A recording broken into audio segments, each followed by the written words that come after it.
Mesdames et messieurs, bonsoir. On va démarrer ce conseil municipal. Est-ce qu'on a donné un enregistreur à un élu du premier rang? On a désigné volontaire Pascal Jardin comme secrétaire de séance. Vous avez tous reçu, avec votre convocation, le procès-verbal du précédent conseil municipal du mois de juillet. Est-ce qu'il y a des remarques? On n'en a pas eu par mail. Je vois que non, pas de remarques. Il faudra procéder, on va faire circuler justement ce procès-verbal. Non, c'est le procès-verbal de présence, pardon. Les pouvoirs. Guillaume Robin donne pouvoir à Jean-Charles Zano, moi-même. Alain Buzyn donne pouvoir à Gaël Bultel. Olivier Michel donne pouvoir à Cyril Josso. Stéphane Lamy donne pouvoir à Gaël Bultel. Alors, on a deux fois le même pouvoir pour Gaël Bultel. Non, c'est pas possible.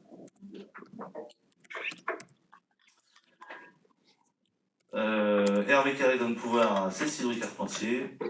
Eric Lotte donne pouvoir à Pascal Jardin. Et Abdoulaye, qui est là quand même avec nous ce soir, merci de ta présence, donne pouvoir en cours de séance pour raison familiale à Jérôme Bourdeau. Pour s'occuper des enfants. Alors, vous remarquez la présence à mes côtés d'Emma Crozier, qui a été élue au mois de mai, me disait-elle, maire junior au sein du conseil communal des jeunes. Avant de lui passer la parole, tu as fait ton école à Camille Dumoulin, on m'a dit, de la maternelle à la maternelle à CM2, et elle vient de passer au collège Joséphine Baker. Et elle s'engage dans la vie municipale, et maire junior, donc on va se retrouver le 11 novembre, on voit. Et voilà, bienvenue dans ce conseil municipal, et je te laisse le micro. Tu vas te mettre là, je crois, c'est ça? Allez, on en parle.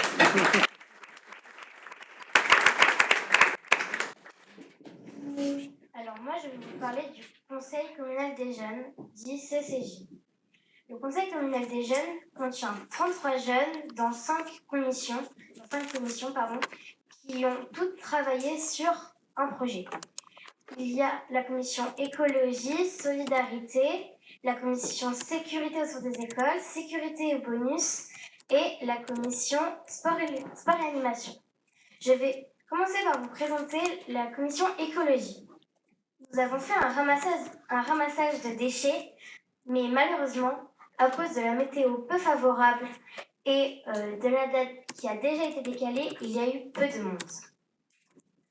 Ensuite, je vais vous parler de la commission solidarité. Ils ont fait une collecte de Noël qui a permis de décorer le panier Vouneuillois, dit le CCAS. Ils ont aussi organisé une après-midi jeux de société avec les retraités de la commune et le centre de loisirs. La commission sport et animation. Ils ont organisé un très bon après-midi qui a réuni une 50aine de personnes, petits et grands, autour d'Olympiades au parc de Brécharot. Pour la commission sécurité autour des écoles, ils ont créé une maquette d'une école et ont réalisé une sorte de bande dessinée pour prévenir les parents et les enfants des dangers de la route autour des écoles. La commission sécurité et bonus, ils ont créé une petite vidéo pour sensibiliser les gens sur le harcèlement. Maintenant, je vais vous parler du voyage à Paris. Le voyage à Paris a compté 28 jeunes et 5 accompagnants. On y a été pendant une journée des vacances d'hiver. Nous avons visité le Sénat et l'Assemblée nationale en passant par la Tour Eiffel, le Jardin du Luxembourg et Notre-Dame de Paris. Ensuite, je vais vous parler des projets pour l'année 2024-2025. Nous avons réduit les membres du CCJ, nous n'avons pas recruté cette année pour permettre à l'espace jeune de mieux fonctionner. Donc cette année, le CCJ comptera 24 jeunes en 3 commissions. La commission écologie, la commission solidarité et la commission sport et animation. Et il y aura une réunion par période par commission. Merci beaucoup de m'avoir écouté. Merci à toi.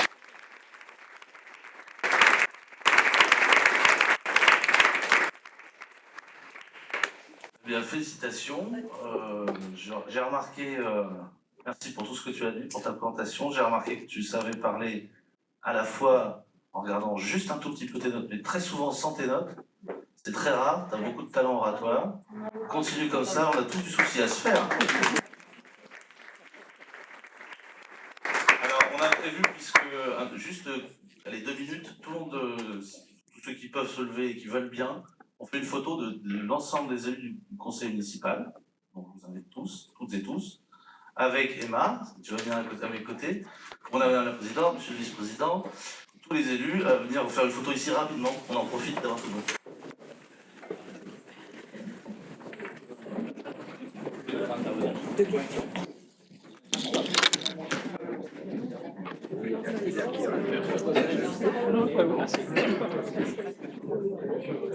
Moi, si je peux me permettre un petit commentaire, parce que j'ai eu la chance de l'accompagner à la visite à l'Assemblée nationale. Cette petite est formidable, parce qu'elle a impressionné le guide officiel de présentation de l'Assemblée nationale, parce qu'elle connaissait toutes les dates historiques de l'histoire de France. Elle était capable de les ressortir, et elle a sorti du 1848, du 1700, etc. Et ça a impressionné tout le monde. Bravo encore.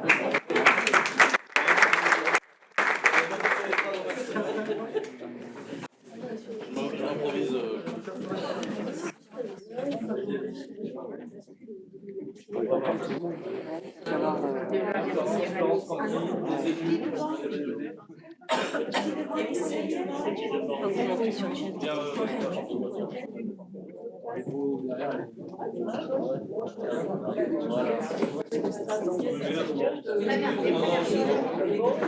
Ah ouais, 1m87, avec des vedettes.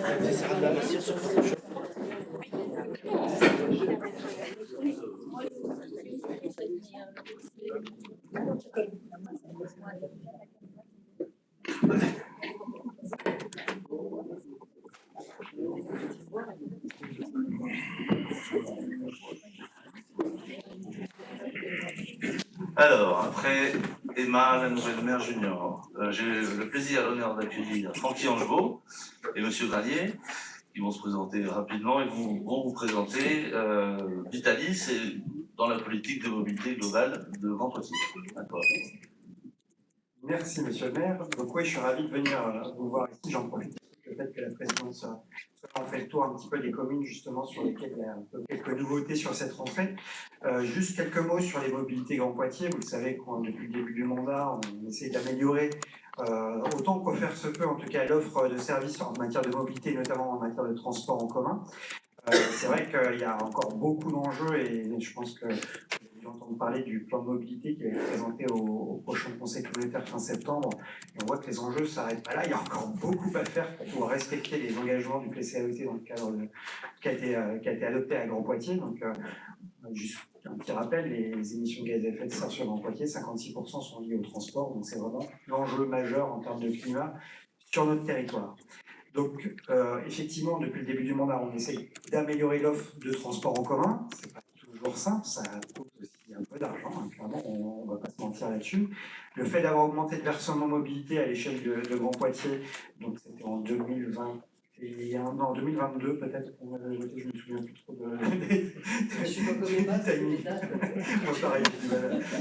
Toujours est-il que ça a permis de dégager quand même pas mal de moyens, en tout cas pour développer les mobilités d'une manière générale. Donc une bonne partie part sur la subvention d'équilibre qu'on verse à Vitalis pour pouvoir mettre en place des services de transport en commun, mais c'est ce qui a permis aussi de développer les aménagements cyclables qu'on peut voir fleurir sur le territoire, et ainsi de suite. Ce soir, en fait, je vais rapidement laisser la parole à Axel Granier, qui travaille donc à Vitalis, pour vous présenter les améliorations qui sont apportées plus spécifiquement pour la commune de Vouneuil sur cette rentrée. qu'on a fait sur cette rentrée, c'est qu'on a souhaité améliorer l'offre pour les communes de la première couronne de Poitiers, parce qu'on sait que c'est un vrai potentiel, en tout cas d'usage du transport en commun, parce qu'on est sur finalement des distances suffisamment courtes pour avoir des temps de parcours, même en transport en commun, qui soient raisonnables et facilement utilisables pour les usagers. Mais c'est vrai qu'on a bien entendu, et on l'entend complètement, que le principal frein à l'usage du transport en commun, c'est pas forcément le prix, parce qu'on a quand même des abonnements qui sont quand même hyper incitatifs. Il faut savoir que 86% des abonnements chez Vitalis sont à des tarifs réduits. Donc vraiment, on a vraiment une politique tarifaire qui est quand même très incitative sur les abonnements. Ce qui freine vraiment les usagers, c'est la souplesse dans l'offre qui est proposée, et notamment avoir plus d'horaires, plus de souplesse pour que les usagers puissent, si jamais ils ont des horaires un peu différents certains jours, puissent quand même avoir des retours assez faciles. Donc, ce qui a été fait sur cette rentrée, c'est vraiment de proposer pour les communes de cette première couronne plus d'offres en matière d'horaires. Alors effectivement, comme vous allez le voir, les horaires ont été essentiellement renforcés plutôt en heures creuses, pas vraiment en heures de pointe, pour la simple et bonne raison en fait que là, à l'heure actuelle, côté Vitalis, on est un peu à la limite du système actuel, puisque en fait, on a un nombre de bus qui rentre à peine dans le dépôt actuel, c'est-à-dire qu'on ne peut pas acquérir des bus supplémentaires pour faire de l'offre supplémentaire à cause de la taille du dépôt. Donc ça, c'est un des gros enjeux, en tout cas les années qui viennent, de construire un second dépôt pour pouvoir continuer à développer l'offre. Un petit peu de temps, mais c'est carrément inscrit en tout cas dans le plan de mobilité. Donc là, ce qu'on fait, c'est qu'on offre quand même des offres supplémentaires plutôt sur les heures où finalement on a encore la possibilité, où il y a moins de bus qui sont utilisés, donc on peut encore développer ces offres plutôt sur les heures creuses.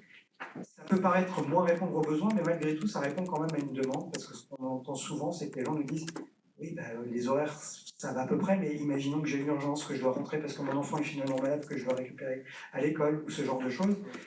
J'ai pas de souplesse en milieu de journée si jamais, en fait, et donc ça peut être un frein aussi pour les usagers.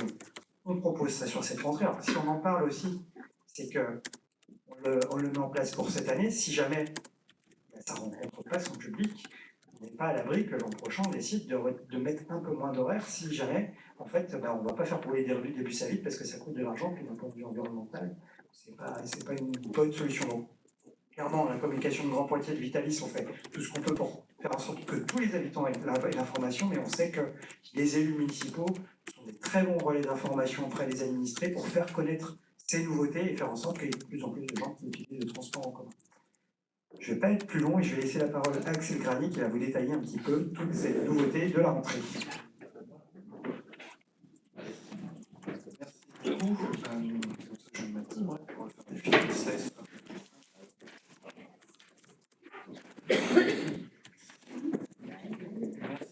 Alors, très rapidement, on va aller à l'essentiel, notamment pour la commune de Vouneuil. Peut-être que le document vous sera diffusé. Effectivement, comme l'a dit M. Angebo, pour la rentrée en fait, qui vient de se passer, en fait, l'accent a été mis sur le renforcement de l'offre des lignes de desserte locale sur des communes de première couronne. Je pense à Montamisé, Vouneuil-sous-Biard bien sûr, Ligugé, Fontaine, Croutelle et Béruges. En fait, ce sont les communes, depuis le début du mandat, en fait, n'avaient pas été traitées au niveau de l'offre et de leur renforcement d'offres, sur lequel en fait un accent a été mis cette année pour avoir une offre un peu plus dense. Donc juste pour vous rappeler sur la desserte de la commune dans son intégralité, en fait il y a 4 lignes régulières, la ligne 17, la ligne 20, 29 et 31. Donc la ligne 20 plutôt sur Pouziou, le secteur de Pouziou, Migné-aux-Anses-Limbres, qui en fait a été prolongée à Poitiers en 2022. Grâce ou à cause, on va dire, du collège Joséphine Baker, avec un niveau d'offre, on va dire, qui a été assez conséquent d'entrée et qui aujourd'hui est un franc succès. Sur la partie centre-bourg en fait, de Vouneuil, on a la ligne 29 et c'est cette ligne-là en fait qui fait l'objet cette année, en septembre 2024, d'un renforcement d'offres. En complément, vous avez bénéficié aussi de 2 services de transport à la demande zonale sur la commune, partie nord qui est aussi mutualisée avec le secteur de Migné-Limbres. Et sur la partie sud, en correspondance avec la ligne 17. En fait, le but, c'est on réserve son transport, et puis après, on va, entre guillemets, un véhicule léger vient vous chercher à un arrêt. Donc, pour l'évolution, très simplement, des dessertes sur les communes, j'ai fait un petit récapitulatif, en fait, des différentes communes et des lignes, en fait, qui desservent les communes, et on voit les évolutions en termes de trajet et par période, en fait, du lundi au vendredi et le samedi. Donc pour Vouneuil-Soubiard, sur la ligne 29, ça se traduit par un passage de 15 trajets à 20 trajets du lundi au vendredi, et le samedi, un passage de 2 trajets qui avait lieu en fait l'après-midi à 4 trajets. Et donc en fait, les 2 trajets supplémentaires ont été positionnés sur un aller-retour le matin. Alors là, sur cette diapo présentée, en fait, vous avez en fait la grille horaire en fait avec les trajets qui ont été ajoutés en bleu. Donc en fait, on est en heure creuse.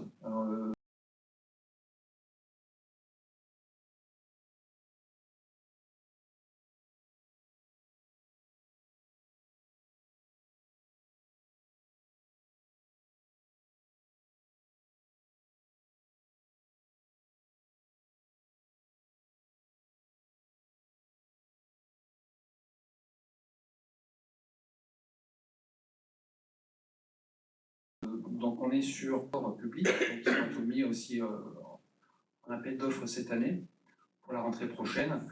Et donc en fait aussi on travaille à moyen constant, ce qui explique que notamment en heure creuse, il n'est pas possible aujourd'hui de pouvoir, enfin en heure pleine pardon, donc entrée matin, sortie soir, de pouvoir rajouter en fait davantage de fréquences. Ou parce que en fait, ce qui est important aussi à avoir, peut-être que vous avez vu sur la ligne 29, je préfère aussi le préciser, c'est que vous pouvez avoir un bus de ville, ou des fois un autocar. Et en fait, ces autocars, quand ils sont mis sur cette ligne-là, c'est parce que sur les heures pleines, ils vont assurer les services de transport scolaire, notamment sur le collège Joséphine Baker. Donc la diapo sur le samedi, donc vous avez un aller-retour le matin en fait, donc ça a été généralisé à l'ensemble des communes, c'était déjà le cas sur la ligne 20 depuis 2022. Et donc sur la ligne 20 dans le secteur Pouziou, alors c'est un petit peu petit à l'écran, l'offre elle est toujours reconduite à hauteur de 32 trajets par jour. En fait, clairement la ligne, comme je vous dis, c'est un vrai succès avec plus de 500 montées par jour. Et le fait de l'avoir prolongé à Poitiers, ça a rendu un énorme service et on a beaucoup de retours positifs sur cette ligne. Et dans les arrêts, sur 2 arrêts en fait ont été créés, alors maintenant ça va plutôt sur Poitiers, sur Gymnase Saint-Nicolas et Marcel Dassault. Donc dans le secteur entre la 2001 et puis le collège Joséphine Baker, les projections qu'on a sur la future carte scolaire des collèges à la rentrée de 2025 en fait montrent que de toute façon effectivement il n'y aura plus les élèves de Poitiers dans le collège Joséphine Baker, mais que le collège aura toujours des classes de SECPA pour lesquelles en fait on devra toujours avoir aussi un niveau de desserte important, on va dire, pour des élèves qui ne sont pas qui sont domiciliés notamment dans le reste de l'agglomération. Là, sur cette diapo-là, vous avez en fait un récapitulatif sur le principe du transport à la demande. Ça, vous pourrez peut-être le consulter, en fait, comment s'inscrire, il faut s'inscrire, comment on peut réserver son transport. Et puis en même temps, effectivement, on a changé de système de réservation avec une nouvelle application mobile, un compte client un peu plus modernisé, qui est encore en cours de test, puisqu'on l'a fait un peu dans l'urgence en été. Donc ça, c'est un système qui est assez prisé, on va dire, notamment des clients scolaires. Et pour terminer, donc une diapo que j'ai rajoutée aujourd'hui, c'est que vous avez le commerce qui est juste à côté de la mairie, la Casa, qui est devenu depuis vendredi dernier un relais Vitalis. Alors en fait, c'est un commerce partenaire en fait qui revend des titres de transport. Donc ça manquait cruellement sur la commune, on a eu beaucoup d'anciens propriétaires avaient cessé leur propre chef. Et en fait, la commune était démunie et n'avait plus du tout de commerce revendeur. Donc là, l'avantage, c'est que par rapport à avant, le revendeur a maintenant une station de recharge, il peut recharger en abonnement les cartes de transport tout au long de l'année. Donc en fait, c'est un vrai plus pour les personnes qui ne sont pas allées sur Internet pour pouvoir le faire ou qui n'ont pas envie de se déplacer en agence à Poitiers. Donc là-dessus, on vend et des abonnements et des titres à voyage, 1,5 voyages. C'est le vendredi dernier. Après, on fera suivre les éléments peut-être de communication à la commune si vous voulez souhaiter communiquer sur ce service-là auprès des habitants. Voilà, j'en ai terminé, merci. Merci.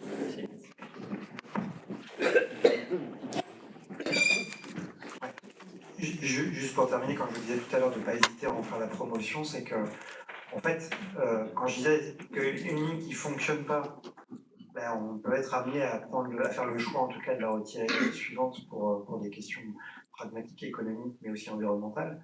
Par contre, à l'inverse, des lignes qui fonctionnent très bien, voire trop bien, ça nous oblige, nous, derrière, à renforcer des offres sur ces lignes-là. Donc, c'est un cercle vertueux, une ligne qui fonctionne bien.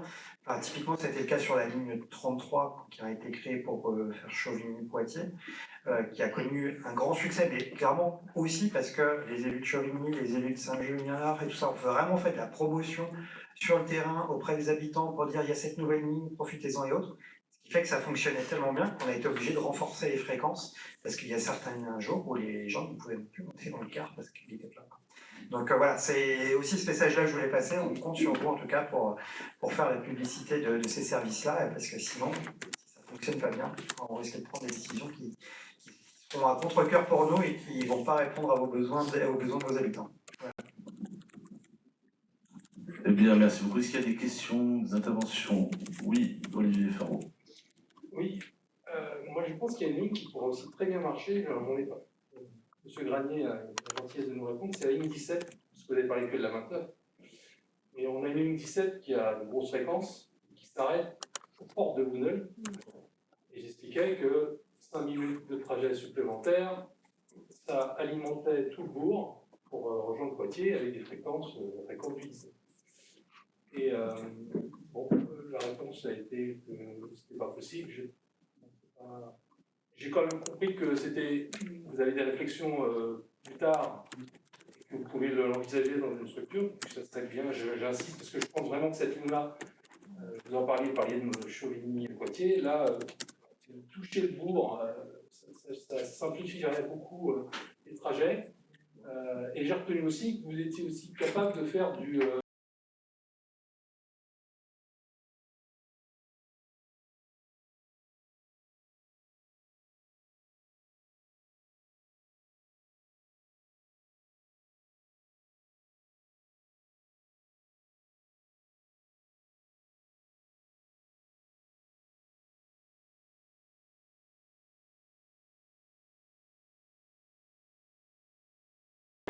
Ce qui n'est pas simple, parce que quand on fait c'est tout le travail des équipes de Vitalis, d'optimiser en fait vraiment les ressources et de faire, enfin, quand on va dire finalement faire 2-3 km de plus, effectivement, ça paraît cohérent et peut-être qu'il faut qu'on l'étudie plus finement pour les années qui suivent, mais tout le travail qu'ils appellent le graphiquage qui permet d'optimiser à la fois les ressources humaines mais aussi les ressources en termes de bus, de matériel, en fait, sont vraiment optimisés au maximum, ce qui fait que le moindre petit détour ou la moindre distance supplémentaire, en fait, il faut tout réorganiser, voire avoir un conducteur de plus pour pouvoir assurer les besoins et assurer les tournées, en fait. Et c'est pas aussi simple que ça. Et c'est sans doute la raison pour laquelle, j'imagine que pour l'instant, en tout cas, c'est pas envisageable.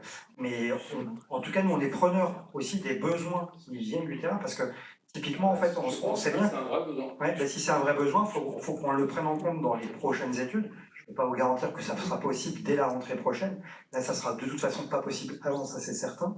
Mais voir si c'est possible pour la rentrée prochaine. Mais en tout cas, nous, on a besoin de ces retours de besoins pour pouvoir affiner et ajuster les services qu'on met en place. Parce que c'est vrai que si on n'a pas de retour des communes et des habitants, c'est plus difficile de pouvoir viser juste sur le besoin qui pourrait être identifié. Je ne sais pas si vous aviez quelque chose de plus à ajouter, Axel. D'autres questions? En tout cas, je sais que les services de Poitiers et Vitalis, vous êtes accessibles, on peut vous rencontrer, on peut vous écrire. Donc, si les questions ne viennent pas tout de suite, elles viendront peut-être plus tard. En tout cas, oui, notre élu Olivier Ferraud fait une remarque que j'ai déjà entendue par ailleurs. Peut-être s'y pencher un petit peu, on verra ça. En tout cas, merci pour la présentation. Merci pour l'évolution de notre des mobilités en transport en commun sur Vouneuil-sous-Gard. C'est vrai que sur les précédentes années, on partait d'un peu loin et la population réclamait. On entend de moins en moins de gens qui réclament, qui se plaignent. parce que les fréquences ont augmenté, le nombre de bus qui partent aussi. Le collège a dû aider beaucoup à prendre conscience et des choses à bras le corps, parce qu'il a fallu intervenir vite. Tout ça fait que ça s'améliore, le service public. Merci pour ça, merci pour votre présentation, et puis à très bientôt.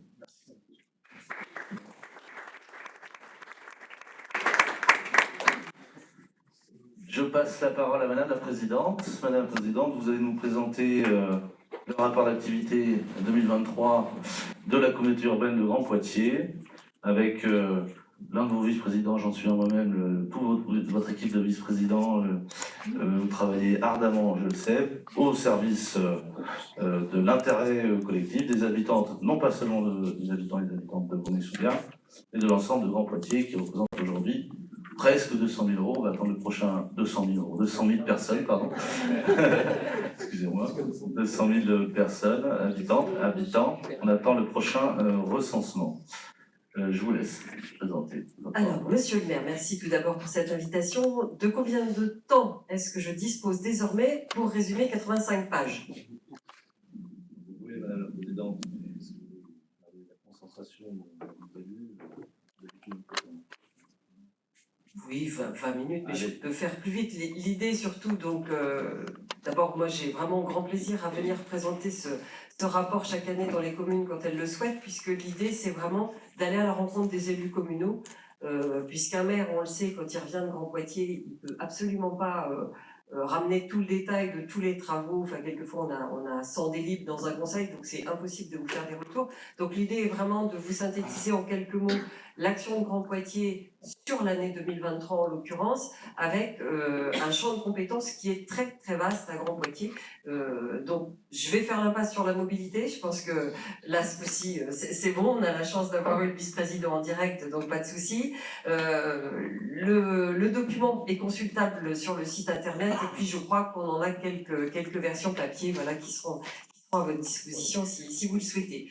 Donc Grand Poitiers a déjà écrit une stratégie de mandat qui voulait conjuguer la transition écologique et les solidarités au pluriel sur l'ensemble du territoire, et il a été rappelé que ce territoire c'est 40 communes. Donc sur ces 40 communes, nous avons une action notamment en ce qui concerne la transition énergétique, avec un plan climat, air, énergie, territoire très ambitieux en matière de réduction de nos consommations, de réduction de nos émissions de CO2 et d'augmentation de notre production d'énergie renouvelable.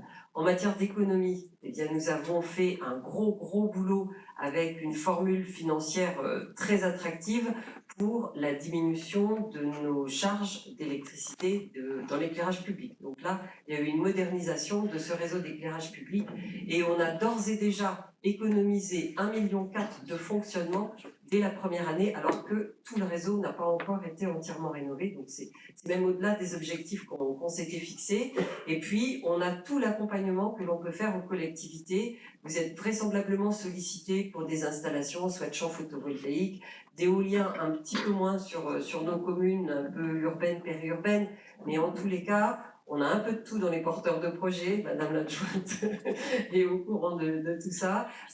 Comment faire, et on a écrit un peu des chartes pour savoir qu'est-ce qu'on peut mettre, où, quand, comment, pourquoi. Et il est beaucoup question notamment de l'agrivoltaïsme aujourd'hui. Donc toutes ces questions-là, eh bien, on partage des réflexions avec les élus, et il y a des services à Grand Poitiers pour vous accompagner.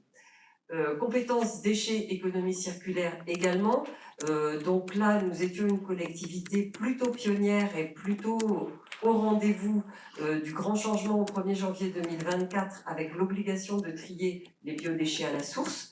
Donc en principe, chacune d'entre vous a dû recevoir des équipements, donc bioseau et composteurs, ou bien il y a des installations de composteurs collectifs pour les personnes qui n'ont pas la possibilité de traiter sur leur parcelle. Et donc là, on est rendu à un déploiement, il y en a eu 30 complémentaires cette année, c'est 117 sur l'ensemble du territoire. Avec une nouveauté aussi, alors qui ne concerne pas votre commune forcément, puisqu'il y a des déchetteries à proximité, mais la création d'un service de déchetterie mobile qui va se déplacer dans les secteurs les plus éloignés des déchetteries du réseau, ou dans les quartiers où il y a des difficultés de mobilité et de déplacement. Donc ça, en matière de déchets, économie circulaire. En ce qui concerne l'eau, donc le Grand Poitiers a un grand nombre de compétences autour de l'eau. la gestion des milieux aquatiques, la prévention sur les inondations, la qualité de la ressource, puisque nous sommes distributeurs d'eau potable, et on veille bien sûr à la quantité, puisque derrière, c'est tout le système économique, agricole qui en découle. Donc nous sommes présents dans un grand nombre d'instances. Et puis une chose qui a été créée récemment, donc c'est un service public de gestion de l'eau pluviale, puisque jusqu'à aujourd'hui, on mettait beaucoup tout dans les tuyaux.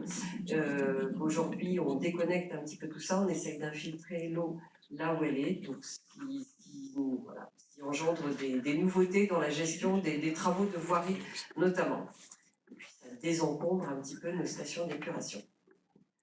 Voirie, donc compétence Grand Poitiers, puisque en tant que communauté urbaine, nous avons l'obligation d'avoir cette compétence voirie. C'est le plus gros budget, parmi tous les postes, toutes les compétences, c'est le plus gros budget. Et on sait très bien qu'il en faudrait peut-être 10 fois plus pour arriver à entretenir comme il se doit le patrimoine routier de la collectivité.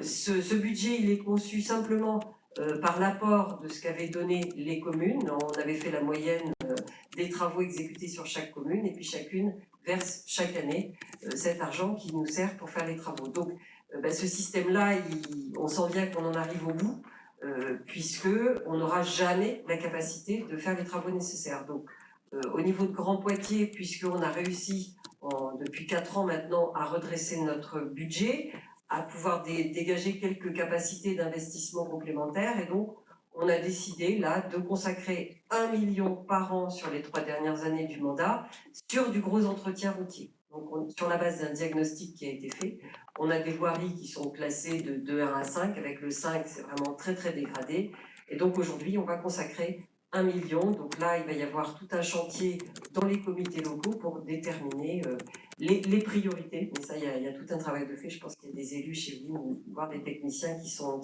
impliqués. Un fonds de solidarité également pour les ouvrages d'art, puisqu'on le sait, une commune qui a des ponts, même ne serait-ce qu'un pont, quand il faut le refaire, la commune n'a absolument pas le budget pour faire ça, donc là aussi on a créé un fonds d'ouvrage d'art et je crois que Vouneuil en a bénéficié, donc avec la réfection du pont du Moulin. Et là, il y a eu une dépense de 290 000 €. Donc, gros entretien routier, vous êtes concerné également par la rue de Montauban, donc avec 330 000 € de travaux. Et il y a des projets où c'est en cours sur la rue de la Forêt. Alors, ne me demandez pas de la situer, mais vous connaissez. Donc voilà, donc tous ces chantiers-là sont conduits par les équipes de Grand Poitiers. Un sujet agriculture-alimentation, puisque là aussi nous avons une compétence et nous avons un programme alimentaire territorial. L'idée c'est vraiment de consommer local, de donner l'accès à une alimentation saine au plus grand nombre.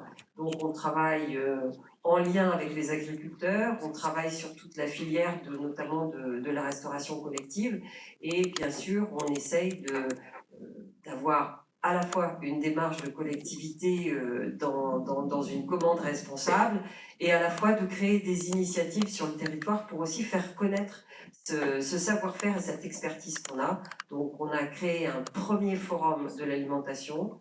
Il y a bien sûr le soutien que nous apportons à la ferme Saint-Vite et puis nous avons le salon de la gastronomie également que nous organisons sur Grand Poitiers. Nous avons une compétence en termes de biodiversité. Donc on a terminé au bout de 2 ans de travail notre atlas de la biodiversité qui couvre l'ensemble du territoire. On a fait un travail pédagogique aussi de sensibilisation. Il y a eu de très nombreux scolaires qui ont pu bénéficier également d'une approche pédagogique. L'idée, c'est bien sûr à la fois d'avoir le diagnostic, mais aussi de pouvoir se projeter. Ça tombe bien, on est dans l'écriture d'un PLUI, on va y revenir. Et il y a tout un soutien à la plantation d'arbres et de haies à travers le plan Canopée. Là, je ne sais pas si vous aviez déposé des projets dans ce cadre-là, mais voilà, il faut savoir qu'il y a des capacités pour accompagner les collectivités. Donc, urbanisme foncier, je viens de le dire, un PLUI en cours de révision, c'est très long, puisque c'est la première fois qu'on a un document à 40 communes, avec un nombre de documents d'urbanisme, je crois que c'est 27 documents d'urbanisme différents aujourd'hui sur l'ensemble du territoire, et donc un gros travail, là aussi, de diagnostic, qui doit s'inscrire, enfin l'écriture du PLUI doit s'inscrire dans un certain nombre de compatibilités avec des documents supérieurs, donc un schéma de cohérence territoriale, un schéma régional, etc. Bien sûr, la loi, tout simplement, sur toutes les questions d'environnement et surtout de diminution de notre impact et de nos consommations en matière d'espace. Donc, un gros travail à la fois de mesurer les besoins, notamment en logement, en matière économique, en matière d'équipement public, et d'arriver à les intégrer dans nos futurs documents d'urbanisme tout en divisant par 2 nos consommations d'espace par rapport à la période passée. Donc, un exercice compliqué. Le plan d'aménagement et de développement durable, qui est vraiment le chapeau et la philosophie, la politique de ce PLUI, a été présenté. Donc lui, il a été validé et il a été présenté aux habitants. Il y a une exposition, enfin, en plusieurs exemplaires d'ailleurs, qui est disponible et qui peut tourner dans les communes avec un petit livret d'explications. Si vous souhaitez le faire venir, n'hésitez pas. Matière de mobilité, j'ai dit, je n'y reviens pas. En ce qui concerne le sport, eh bien, on vient de terminer une très belle séquence autour des Jeux Olympiques et Paralympiques avec une dynamique, je crois que vous en faisiez partie, des communes labellisées Terre de Jeux, donc une très belle dynamique avec beaucoup d'animation, avec 125 jeunes du territoire qui ont pu participer à une épreuve très récemment. Et on a vraiment envie de s'inscrire dans cet héritage des Jeux Olympiques et Paralympiques. Donc le poste que nous avions créé juste pour préparer tout l'événementiel sur notre communauté urbaine, eh bien nous avons décidé de le maintenir. Donc ça, il y aura un changement de personne, puisque la personne qui était là s'en va, Pauline Graton. Mais en tous les cas, on a envie de continuer de s'inscrire dans ces bénéfices du sport, cette dynamique du sport, au-delà de la dimension Jeux Olympiques. 2 mots sur le développement économique. Donc, vous le savez que Grand Poitiers a cette compétence-là également en lien avec la région.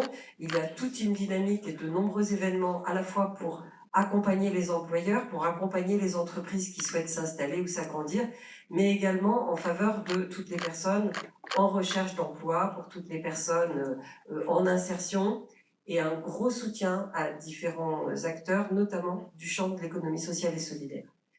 En plus, Grand Poitiers essaye de fédérer, de donner des dynamiques, et il y en a une autour du jeu. Il va falloir que je finisse la semaine. Donc, une dynamique autour du jeu, puisque nous avons vraiment un grand nombre d'acteurs qui sont impliqués dans cette thématique sur le territoire. C'est un des marqueurs forts. Et on voit bien que là aussi, c'est générateur d'emploi, d'attractivité, voire de tourisme, donc le tourisme aussi bien sûr, étant une activité économique locale particulière. Logement, j'ai fait référence un petit peu en ce qui concerne le PLUI, donc un gros chantier. Nous sommes engagés dans un dispositif national qui s'appelle Logement d'abord, avec une volonté d'arriver à équilibrer la construction de logements sociaux, notamment sur le territoire, d'arriver à avoir de la mixité, d'arriver à faire en sorte que chacun puisse habiter sur la commune de son choix et qu'il n'y ait pas qu'une motivation financière. Donc nous soutenons notre bailleur social qui est Equidom, et nous avons d'ailleurs tout à l'heure signé la mise en place de titres participatifs, c'est-à-dire que sur 2023-2024, nous avons injecté 4 millions de financement, 4 millions d'euros pour aider Equidom soit à réhabiliter, soit à construire plus de logements sur notre collectivité. J'ai eu l'eau, hein, c'est pas grave. J'en ai voilà, donc normalement c'est l'équivalent de 125 logements complémentaires qui pourront être construits sur le territoire. Un mot sur le patrimoine également, donc je bois un coup.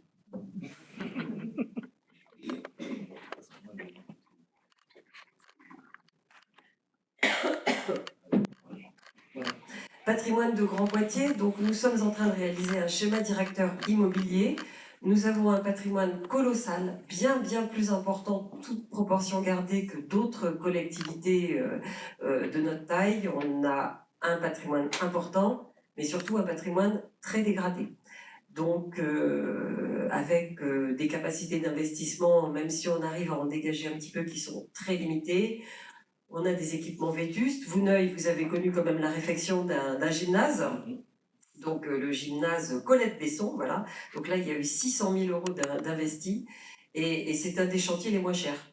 Voilà, hein, et donc voilà pour vous donner un petit peu l'état de ce que nous devons trouver sur le territoire. Donc là aussi, on continue, mais vraisemblablement, on va avoir une réflexion une fois que notre diagnostic bâtiment sera terminé, de se dire qu'est-ce qu'on garde pas, qu'est-ce qu'on priorise, puisque on aura encore une fois jamais les moyens de tout faire, donc il va falloir essayer d'avoir le maillage le plus intelligent possible sur le territoire.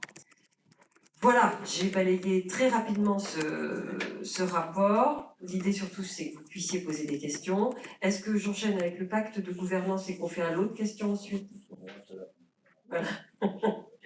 Donc, dans les grands travaux de Grand Poitiers, nous avions bien sûr mis en œuvre un pacte de gouvernance qui a eu, à mi-mandat, on a bien vu et senti qu'il fallait qu'on apporte des améliorations par rapport aux attentes des élus et des habitants sur la commune.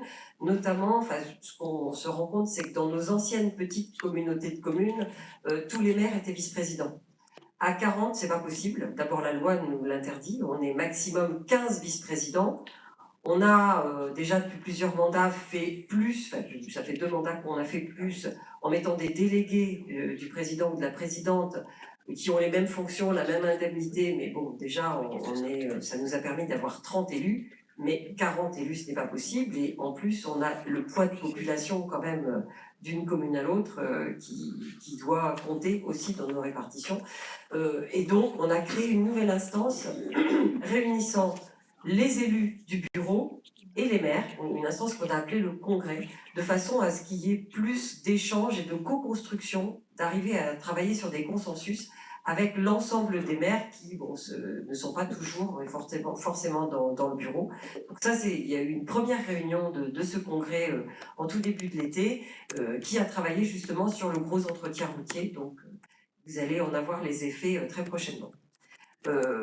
L'idée est également d'organiser des séminaires avec les élus locaux, donc un peu l'exercice qu'on fait aujourd'hui en version rapide et uniquement sur votre commune. Ça serait plutôt sur encore une fois, le territoire des centres de ressources, de venir vers les élus et de faire vraiment des bilans, des échanges, en plus de ce qui existe aujourd'hui dans les comités, en plus de ce qui existe avec les permanences qui viennent d'être créées pour qu'élus et techniciens aient un peu de fluidité et sachent à qui s'adresser et puissent venir avec des sujets à traiter.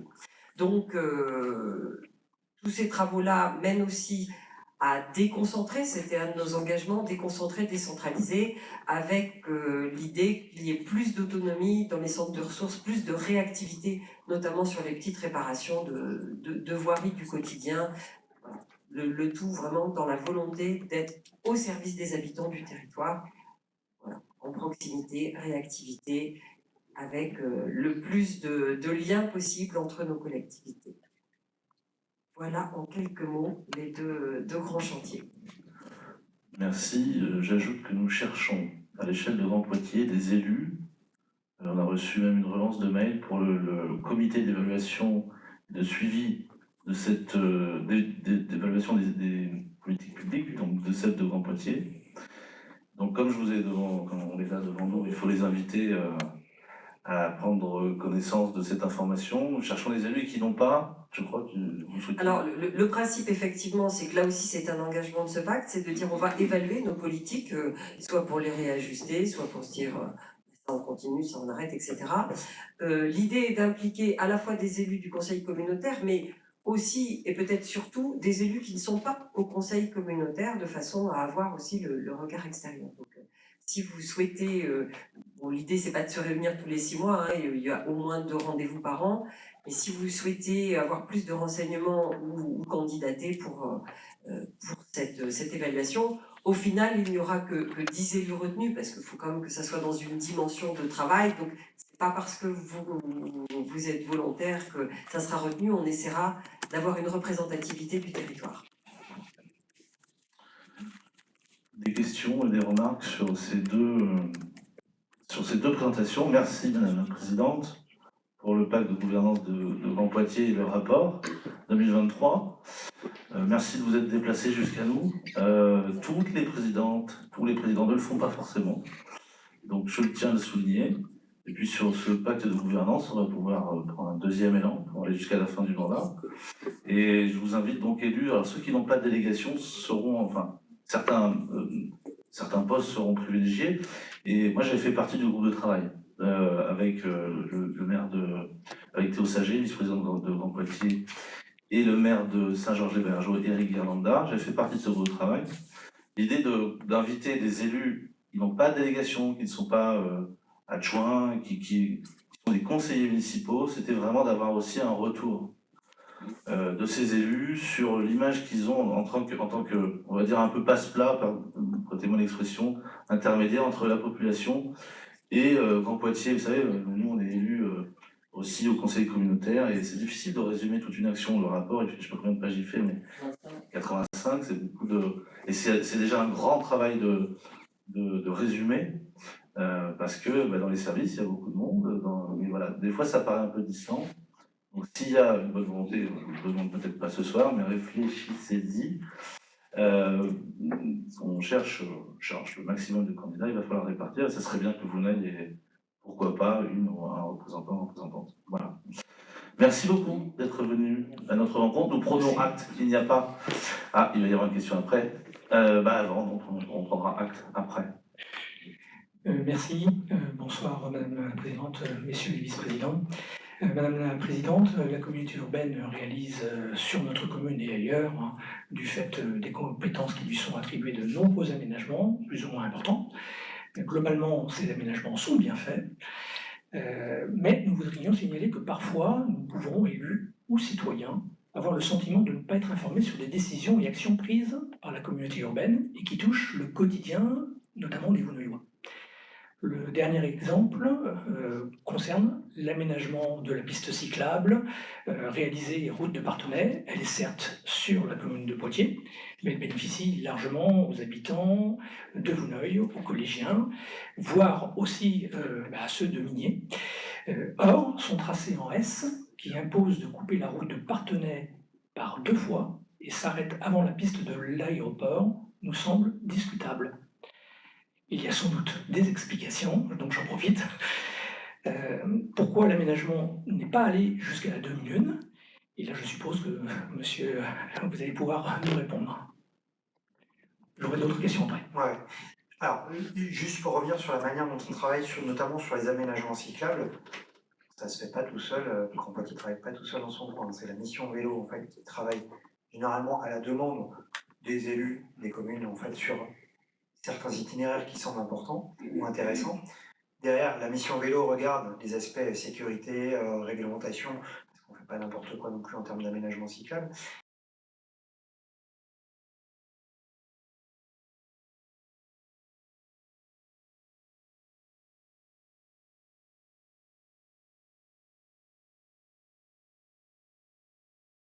Et puis derrière, il y a un échange. Enfin, j'ose imaginer, en tout cas, que la mission vélo a bien travaillé avec la commune de Vouneuil, en tout cas sur ce sujet-là. Sur la traversée, enfin sur la continuité, c'est vrai que l'aménagement n'est pas terminé. L'aménagement n'est pas terminé parce qu'en fait, cet aménagement, il doit traverser la rocade pour pouvoir effectivement aller jusqu'à Poitiers. C'est l'objectif. La difficulté, c'est qu'on a demandé au département d'avoir 2 traversées en fait sécurisées, du même type que ce qu'il y a devant l'aéroport à l'heure actuelle, l'aéroport de Biard. Il y a un aménagement, enfin une traversée cyclable sécurisée qui a été faite. L'idée, c'est de faire à peu près la même chose, mais avec la nécessité d'aménager un îlot central en fait de sécurisation, parce que la voie étant tellement large, on a l'obligation réglementaire de faire cette traversée en 2 fois avec un îlot central de sécurisation. Et en fait, ce que nous a demandé le département sur ces 2 axes sur lesquels on voulait 2 traversées, en fait, de n'en faire qu'une seule. C'est-à-dire que effectivement, l'aménagement qui part de l'internet chez la demi-lune qui va jusqu'à Joséphine Baker, en fait, en réalité, c'est ça un petit peu l'objectif. Et puis, il y a d'autre part, en fait, la direction plutôt de Migny-Ausence avec le plateau des Glières, et puis qui va jusqu'à la zone où il y a toutes les concessions automobiles et ainsi de suite. Et en fait, on ne peut pas avoir les deux, donc on va avoir une seule traversée qui sera finalement entre les deux, Et pour l'instant, en fait, cette traversée n'est pas encore faite puisqu'on on est encore en cours de négociation avec le département et sur les timings de travaux, parce que la requête c'est une départementale et donc il faut qu'on se mette d'accord avec eux, bien évidemment. Et sur ces timings-là, on ne maîtrise pas toujours les calendriers, malheureusement. Il n'y aurait que nous, comme décisionnaires, on l'aurait fait dans la foulée, mais en tout cas, c'est bien prévu qu'il y ait une continuité cyclable sécurisée qui partira de Poitiers et qui va rejoindre ces axes-là, bien évidemment, parce que sinon, ça aurait un peu moins d'intérêt d'avoir fait tout cet aménagement-là. Merci. Eh ben, j'en profite pour rappeler que vous étiez intervenu il y a un peu plus d'1 an, hein, c'était de mémoire le 3 mars 2023 dans la Maison des Associations, où vous aviez pu effectivement embellir notre soirée. Et finalement, notre demande, ça serait de s'assurer d'une concertation entre les élus des communes et les habitants afin d'informer les différentes étapes de l'aménagement qui forcément prend plus de temps que ce que l'on pourrait souhaiter au tout départ. Dans le rapport, notamment en page 31, je fais un petit historique. En 2020, il y avait eu un rapport qui avait été organisé par Grand Poitiers et par Vienne Nature, qui s'appelait Trame verte et bleue, élaboration d'une trame noire au sein de Grand Poitiers. Il y a eu maintenant effectivement cet atlas de biodiversité qui est finalement un prolongement de cette première action, qui pourrait peut-être inciter la collectivité à engager des démarches avec le département. Je pense notamment pour l'inscription des zones naturelles d'intérêt écologique, faunistique et floristique, ce qu'on appelle les ZNIF pour les initiés. Alors peut-être que c'est déjà quelque chose qui est en prévision, mais il y a peut-être d'autres suites qui sont envisagées. Vous avez parlé tout à l'heure du plan Canopé, mais probablement aussi d'autres actions en lien avec tout simplement le plan climat et énergie territoriale.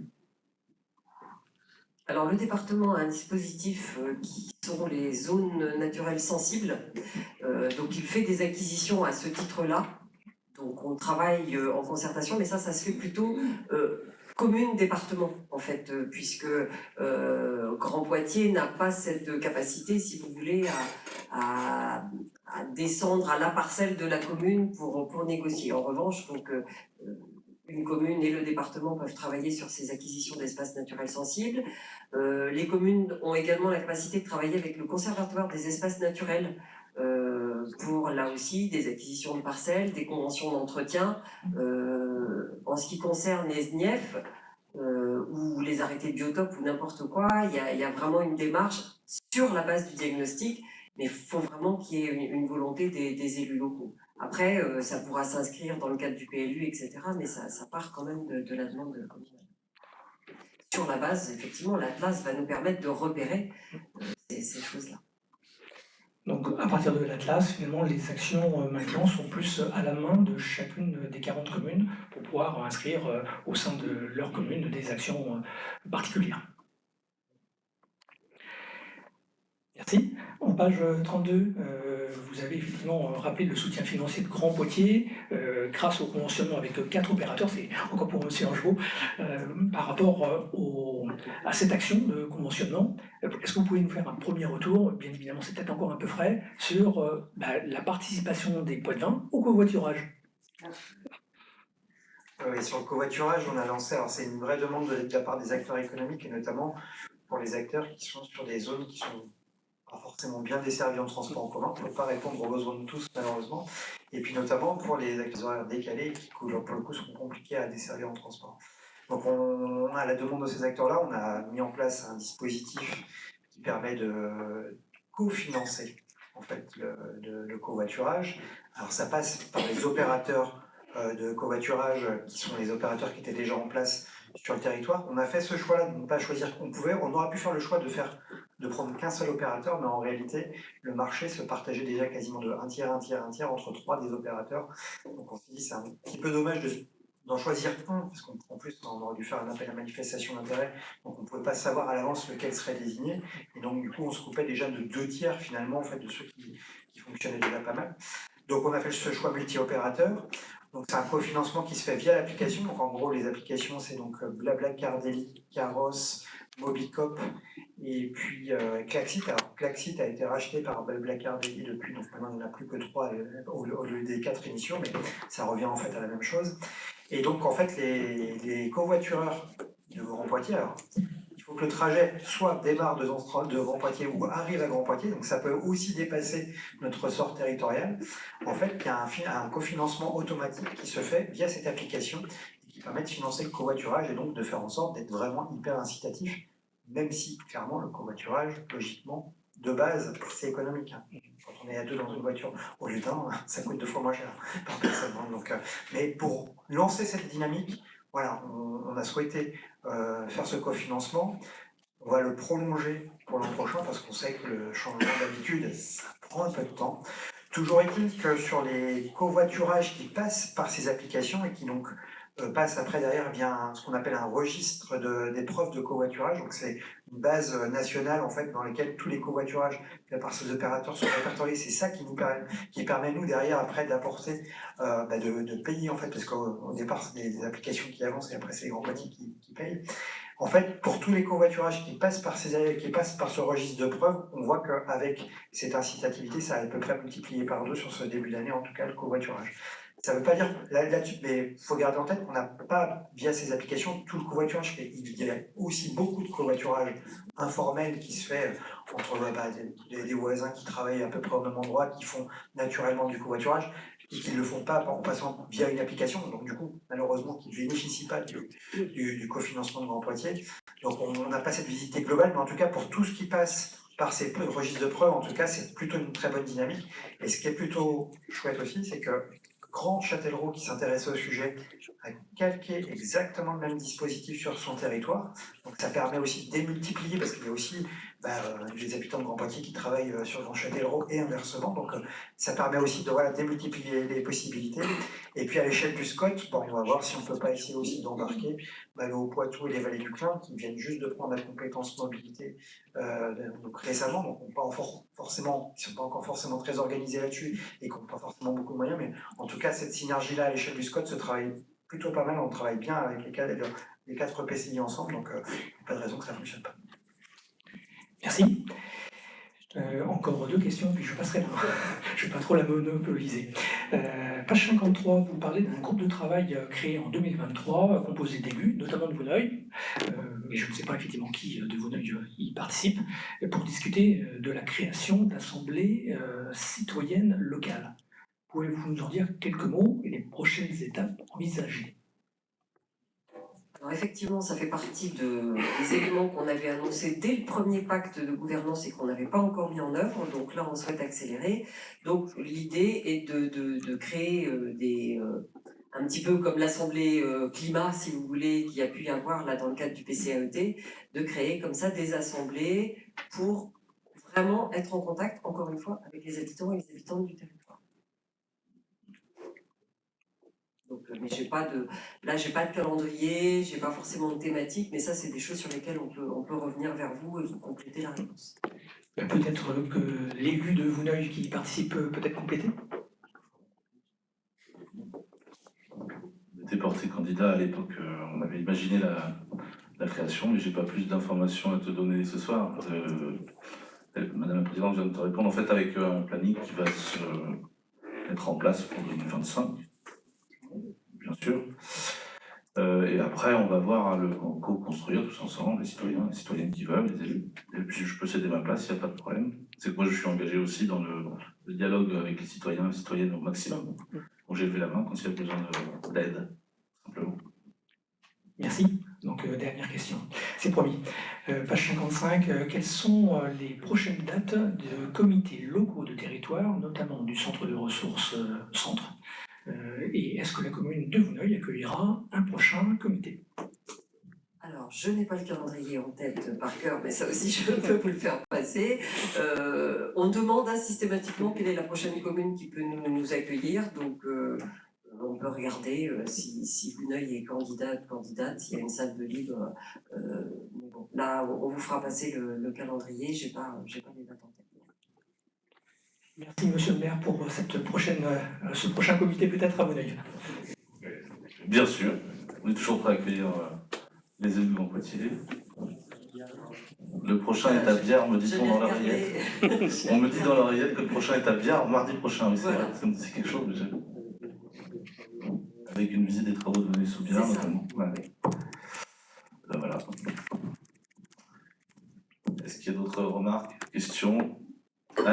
Présidente, Monsieur le Vice-président. Merci de vos interventions. Nous prenons acte de la présentation du rapport de la Présidente et du pacte de gouvernance de Grand Poitiers. Merci. Merci beaucoup.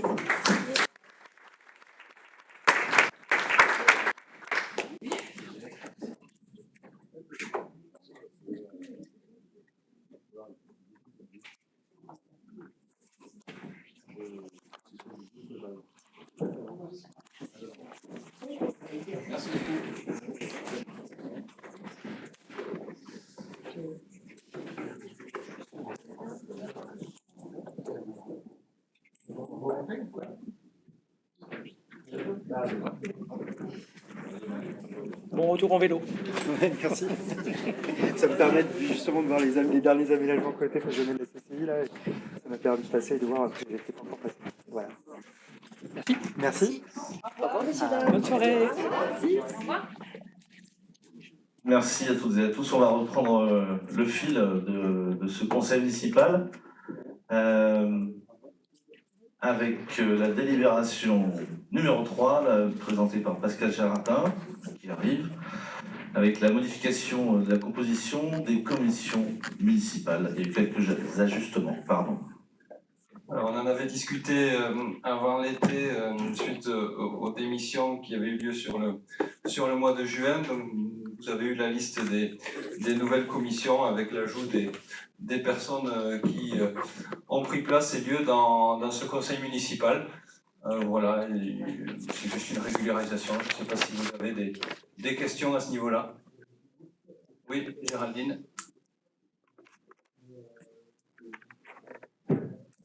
Oui, bonsoir à tous. J'ai juste une petite question. J'ai bien pris acte de l'annexe avec la composition des commissions. J'aimerais savoir quand est-ce qu'on pourra rencontrer Monsieur Lotte, qui est élu depuis un certain nombre de semaines et qu'on n'a toujours pas rencontré ni lors de conseil ni lors des commissions. Il ne s'attendait pas. Eric avait pas imaginé rentrer au conseil municipal. Il est en train de s'organiser. Après, c'est vrai que s'il ne peut pas être présent rapidement, ça va poser question. Voilà. Donc, je me suis entretenu avec lui il n'y a pas si longtemps. Et voilà, quand on est élu, il faut le faire à la mesure de son emploi du temps disponible. Mais voilà pour la réponse. D'autre part, j'ai juste une petite... dans la délibération, dans le projet de délibération, on voit que les commissions sont composées exclusivement d'élus. Il arrive très fréquemment que sur certaines commissions, en fait, soient invités systématiquement des personnes ou des agents. Je voulais savoir si... parce qu'en fait, je trouve que le travail d'élu, en fait, peut être différent aussi. Si ça va continuer comme ça ou... Alors, ou si c'est juste la rédaction de la délibération, en fait, qui n'est pas en adéquation avec l'organisation et le règlement. Alors, comment se déroulent les commissions? Il y a le cadre légal, et on n'est pas hors la loi, mais on a une souplesse pour la discussion et pour l'expertise technique à Vonay-sous-Biard, comme d'ailleurs dans les arcanes de Grand Poitiers, où les agents sont toujours là pour vous appuyer, répondre aux questions, ouvrir des débats systématiquement. Par ailleurs, dans les commissions de Vonay-sous-Biard, je laisse depuis le début de ce mandat intervenir, alors que normalement, les élus complémentaires qui viennent, par exemple, tu viens à une commission et tu viens avec Philippe, et c'est pas sa commission, il a le droit de parler quand même. Donc, et c'est pareil pour les trois listes. Hein. Donc, il y a une liberté de ton et de parole à Vonay-sous-Biard. Je crois que c'était le cas avant. Je n'y étais pas, je ne peux pas te le dire. Mais c'est ce que j'ai souhaité depuis le début de ce mandat. Donc, finalement, les commissions, elles ont un cadre légal. Mais quand même, viennent tous les élus qui veulent, ils peuvent même prendre la parole. Alors que normalement, ça c'est pas comme ça. Quant aux agents, dans toutes les commissions, de toutes les mairies, je pense, de France à peu près, ils sont présents pour aider, assister, ils ne prennent pas de choix politique évidemment, ils sont là pour mettre en œuvre une politique décidée par les élus. Puis toi, en tant qu'élu, si un jour tu as besoin d'un d'intervenir sans la présence d'agents, ce qui peut se comprendre ponctuellement, sur un tel ou tel sujet. Tu es en droit de demander une forme de huis clos, et tu l'auras, puisque de la même manière qu'on peut verrouiller les portes, on peut aussi les ouvrir. C'est très simple et facile à Wallis-et-Futuna. Je rajoute que régulièrement, on a besoin de l'appui technique des agents. Donc moi, ça me paraît être une aide importante sur certaines commissions. Je veux juste rajouter un nom, puisqu'il y a eu une petite coquille sur la liste des commissions, notamment dans la commission des élections, puisque le nombre est théoriquement de 5, donc a été oublié Frédéric Terrasson, ici présent, qui fera partie de la commission élection, qui n'a pas été mentionné sur le document que vous avez eu. Même si normalement il n'y a pas d'élection jusqu'à la fin du mandat. En théorie, oui. Alors, tout le monde sourit. Moi, je voudrais ajouter un point, c'est qu'il y a eu des démissions aussi au CST. Ça a entraîné des départs, donc le CST est modifié également. Cyril Josso et Angèle Billard intègrent le CST, et puis Cyril, j'ai demandé à Cyril de prendre la responsabilité d'organiser les débats que vous pouvez avoir et de remplacer la précédente élue. Voilà. Je vous propose du coup de passer au vote de la délibération numéro 3. Qui est contre? Qui s'abstient? Adopté. Merci. Merci. Quatrième délibération présentée par Gaël Bultel. Il s'agit de l'installation et du prix d'installation de cirque sur la commune de Wallis-et-Futuna. Bonsoir messieurs, dames. La délibération numéro 4, comme vient de le dire Jean-Charles, concerne l'installation de cirque sur la commune de Vouneuil-sous-Biard. Rien à voir avec ma passion pour les clowns. L'idée est de faire une mise à jour sur la réglementation communale, parce que ça faisait très longtemps que ça n'avait pas été fait. Il faut rappeler qu'on a rarement eu des cirques sur la commune, mais voilà, il fallait qu'on se mette à jour par rapport à cette réglementation. L'idée, c'est, comme récemment on a eu des demandes de cirque pour venir sur la commune quelques jours, l'idée c'est de mettre en place une taxe. On en a parlé en copie il y a, je sais plus, 3 semaines je crois, et on a donc voulu vous proposer un prix à la journée pour les 2 jours pour tout cirque qui voudrait s'installer sur la commune, 150 € pour la première journée, 300 pour la deuxième, et puis la gratuité pour le 3e jour, en demandant à ce que le cirque ne reste pas plus de 3 jours sur le territoire. À savoir que quand on fait ça, on leur donne une zone d'espace public. On peut avoir des dégradations, même éventuellement avec les installations de pieux et toute la partie technique. Il y a donc une nécessité de tout remettre à propre après, et donc on a imaginé cette formule-là. Donc je vais vous demander d'abord, avant de procéder au vote, si vous avez des questions à me poser par rapport à cette décision. Très bien. Qui est contre cette décision? Qui s'abstient? Je vous remercie, elle est adoptée.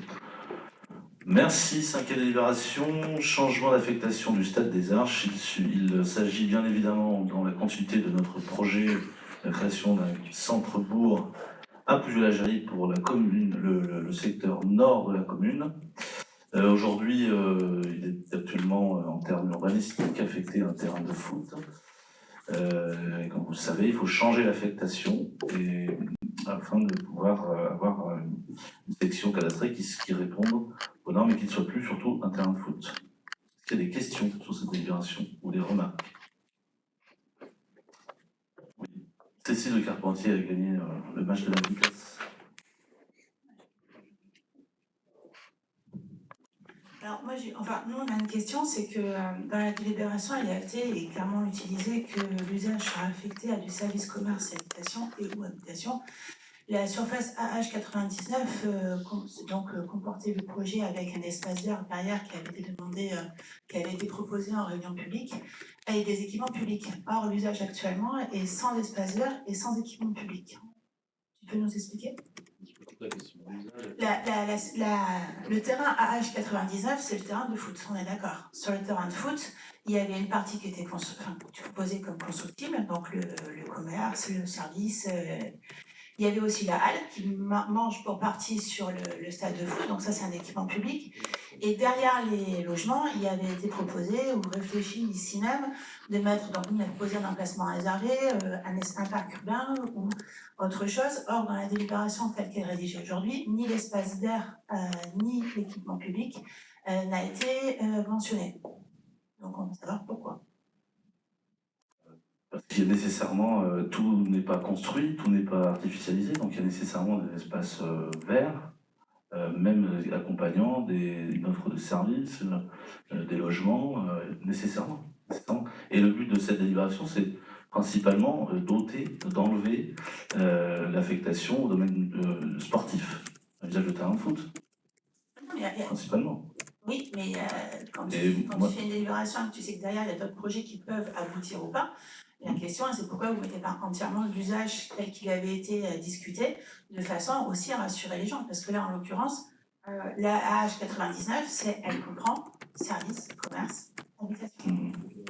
Et 15 000 m² de parc, et un emplacement réservé à la place du... Mais pendant la délibération, est-ce qu'on peut parce changer que la délibération? tu veux une délibération cadre pour tout un projet, c'est pas comme ça que ça se passe, visiblement. On a rédigé avec les services compétents cette délibération, mais je crois qu'on a besoin de intervenir pour apporter des précisions.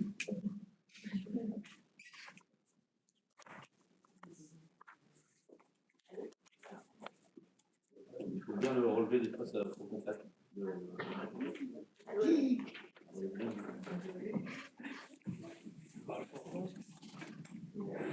C'est bon, vous m'entendez? Non. Bon, ben, ça sera sans micro. Donc, effectivement, donc là l'idée, c'est juste une délibération technique qui permet de, comme le disait Monsieur le maire, de lever l'usage sportif actuel. Par contre, pour tout ce qui était donc, les engagements que nous avons pris, sachez que nous avons envoyé un courrier à l'attention de Grand Poitiers, dans lequel nous avions demandé de réserver une partie de ce terrain de foot à l'affectation d'un projet sur lequel donc, va travailler un certain nombre d'habitants. Donc ça, c'est le premier point. Et ça devrait, c'est bon, ça marche, et ça devrait donc être du coup embarqué dans le cadre des travaux sur le plan local d'urbanisme. Donc en fait, Grand Poitiers, vous auriez même pu lui poser la question à Madame la Présidente, donc a reçu ce courrier, et donc dans le cadre du futur PLUI, il y aura cette zone qui sera donc réservée à un usage spécifique à définir. Donc je crois qu'il y avait plutôt des desiderata pour en faire une partie plutôt verte, sachant qu'effectivement, comme le précisait Monsieur le maire, le projet en contient aussi une grande partie. Et tous les plans ont été présentés, représentés. Donc voilà. Merci. Alors, par ailleurs, je souhaite ajouter quelque chose sur la méthode entre nous, élus, au sein de ce conseil municipal. Brièvement et de façon très claire. Vous avez reçu cette convocation il y a une semaine. Et vous posez une question ce soir, je ne sais pas si c'est pour me mettre à défaut particulièrement, à mon avis, peut-être un peu, il y a de ça. Vous avez le droit de poser des questions bien avant et de proposer ensuite votre position politique le soir du conseil municipal. Donc sur la méthode, je ne trouve pas ça très élégant. En dehors de ça, le projet continue d'avancer, c'est, je ne sais pas, la 20e, 30e délibération qu'on passe, que ce soit en termes de budget, que ce soit en termes d'urbanisme, mais je trouve que la méthode n'est pas correcte et on n'a pas habitué à ça à Venus-sous-Biard. Vous avez une semaine pour vous poser vos questions. Et j'espère que la prochaine fois, s'il y en a une, ce sera fait différemment. Alors, je vais juste revenir sur la méthode, puisque... Pas obligé de répondre à chaque fois. Non, mais la méthode doit évoluer aussi qu'elle soit présentée en délibération, en commission. On aurait pu en discuter. Non, c'est toutes ces choses-là, vous avez, commission ou pas commission, vous avez reçu la convocation la semaine dernière au conseil communautaire de Grand Poitiers, quand il y a quelque chose en tant que maire de Venus-sous-Biard qui ne me va pas, ou j'ai une interrogation avec mon adjoint concerné et les services de Venez-Sous-Biard, nous posons une question. Bien souvent, je ne prends pas la parole parce qu'on m'a répondu à la question. Et 2 fois dans le mandat, j'ai pris la parole parce qu'en conseil communautaire, sinon ça serait la pagaille. Et là, il me semble que ça aurait pu être fait de la même manière. Vous posez vos questions, vos demandes de précision. Ensuite, vous expliquez au conseil municipal. C'est mon point de vue. Voilà, c'est pas grave. Claire Popinet. Alors, mon intervention n'attend pas de réponse puisqu'il n'y a pas de question. Vous sollicitez au travers de ce projet de délibération notre aval pour procéder à un changement d'affectation de la parcelle AH99. L'usage de partie du terrain de sport serait abandonné au profit d'un usage de services, commerce et habitation. Nous avons du mal à comprendre l'intérêt d'une telle délibération dans la mesure où ce projet a déjà fait l'objet de multiples délibérations, que les budgets ont été approuvés, que le permis de construire pour la halle a été attribué, que les travaux des espaces publics sont censés commencer, et enfin, que le règlement d'urbanisme de la zone U1R2 le permet déjà. Est-ce réellement utile et pourquoi donc maintenant? Par ailleurs, est-ce que la parcelle AH100 n'est-elle pas aussi concernée par un changement de destination si elle accueille la halle? Ces questions auraient pu être anticipées si elles avaient été présentées lors de la dernière commission stratégie urbaine du 3 septembre dernier. Cela n'a pas été le cas, encore une fois, et nous le regrettons. Par ailleurs, la question du changement d'affectation interroge bien évidemment et plus largement le projet d'aménagement du bourg de Pouziou. Voilà un projet qui, sur le fond, pouvait être intéressant, mais qui malheureusement nous aura occupés durant tout le mandat et aura fait couler beaucoup d'encre. Dans sa mise en œuvre et sa gouvernance, il a fait beaucoup de déçus.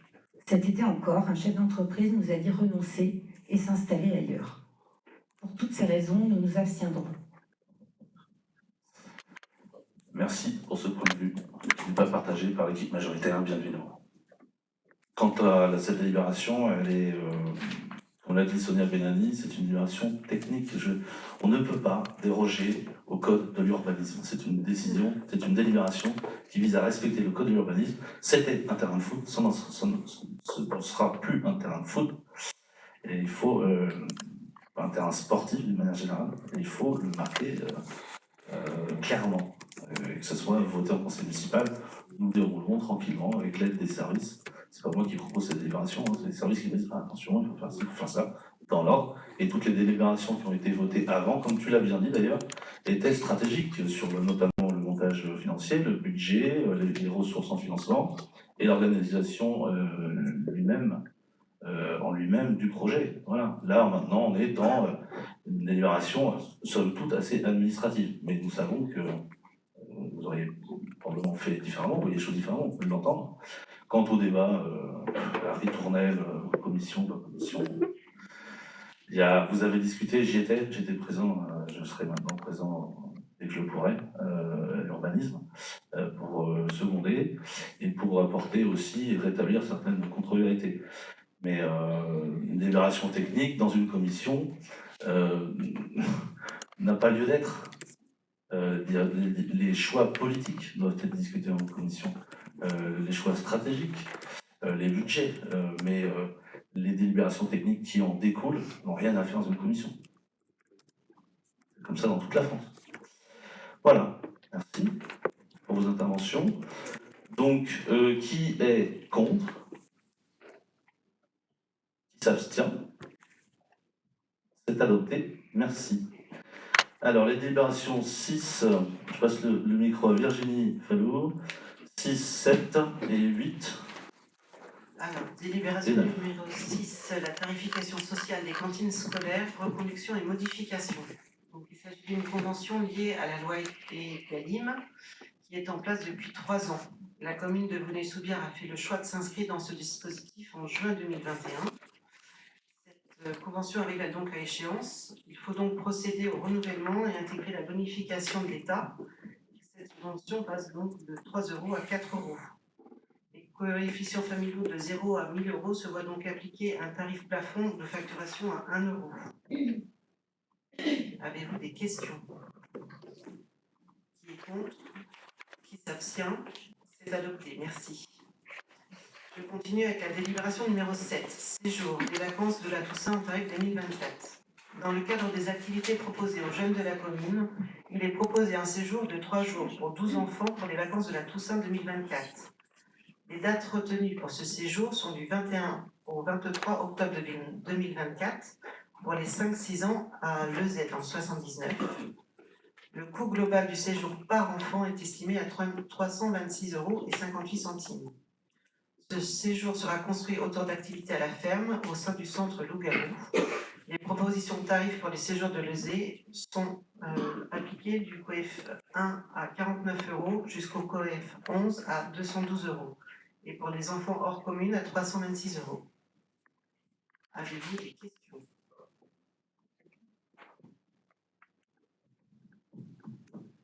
Vas-y Antoine, le temps que... Merci Monsieur le maire, bonjour à toutes et à tous.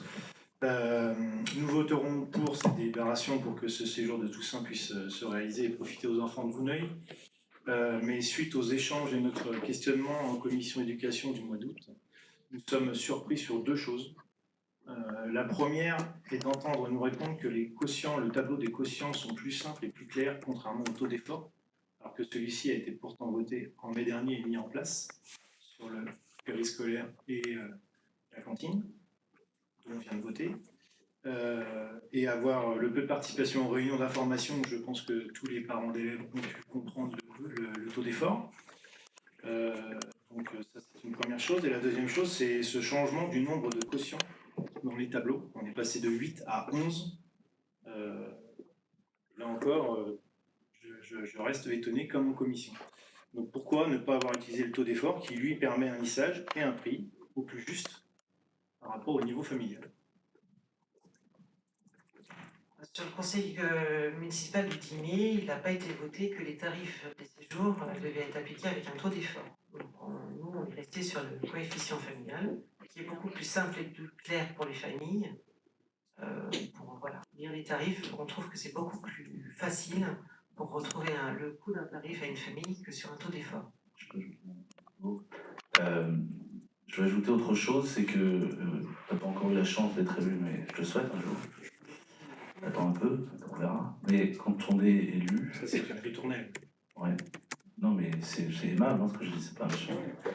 Mais c'est que je veux pas te dire tu verras bien quand ça... Mais c'est un peu ça l'idée quand même. C'est-à-dire que quand on est élu à Veneuil-sous-Biard, et puis j'imagine ailleurs, on fait avec les agents de la commune.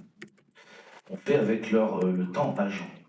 On fait en fonction, c'est-à-dire qu'on les écoute pour qu'ils nous disent voilà, on a l'intention de prendre cette décision politique, on veut faire comme ci, comme ça. Et là, on a eu Louis Chevalier qui est directeur enfance jeunesse, qui nous a dit ça sera quand même pas facile si on passe au taux d'effort, parce que c'est un calcul qui doit être fait en ligne par les parents, je crois, pour connaître le prix du voyage. Et aujourd'hui, il nous a dit les coefficients familiaux, les parents se les sont bien appropriés. Et ensuite, il y a eu 2 propositions d'un élu et de lui-même conjointement de dire ce qu'on peut faire, c'est pour que ça ressemble quand même au taux d'effort et aux délibérations qui ont été votées notamment au mois de mai, c'est d'allonger et de faire plus de coefficients. Donc pour te répondre sur le nombre de coefficients, c'est pour s'aligner sur le taux d'effort, mais dans un souci de simplicité, toutes les familles aujourd'hui connaissent leur coefficient familial, et donc en un regard savent combien va leur coûter leur voyage. Voilà pour la réponse. Et ce que je veux te dire sur mon introduction, et puis pour terminer, c'est que il faut ménager la chèvre et chou quand on fait de la politique, c'est pas à trancher. Et donc là, on a entendu un message de nos services nous disant ça va être compliqué à mettre en place si on fait comme ça. En tout cas, il n'y a pas de marbre dans la mairie, je crois pas. C'est gravé dans les délibérations et dans nos archives municipales, et ça peut encore changer. Ça pourra encore changer. C'est pas, vous savez, tu sais, une construction, quand tu l'as fait, le projet de cœur de bourg de Clouzioux, quand on va le faire, il sera là. Il sera là. Là, c'est une délibération qui vise à ménager pour l'instant une évolution. Le taux d'effort, c'est déjà une première un premier pas. Pour les voyages, on va temporiser parce qu'il faut du temps agent et on n'en bénéficie pas de façon exponentielle. Voilà pour l'explication. Claire Popinet. Nous avons travaillé tout au long de cette année en commission éducation à la mise en place d'une tarification des services aux familles au taux d'effort, et cela afin de permettre à chaque famille de régler une participation financière au plus juste en fonction de ses revenus et du nombre d'enfants à charge. Ce choix politique a été accompagné et mis en œuvre techniquement par l'important travail des agents, et notamment celui de M. Louis Le Chevalier, responsable du service enfance, avec une mise en place d'outils permettant ce calcul.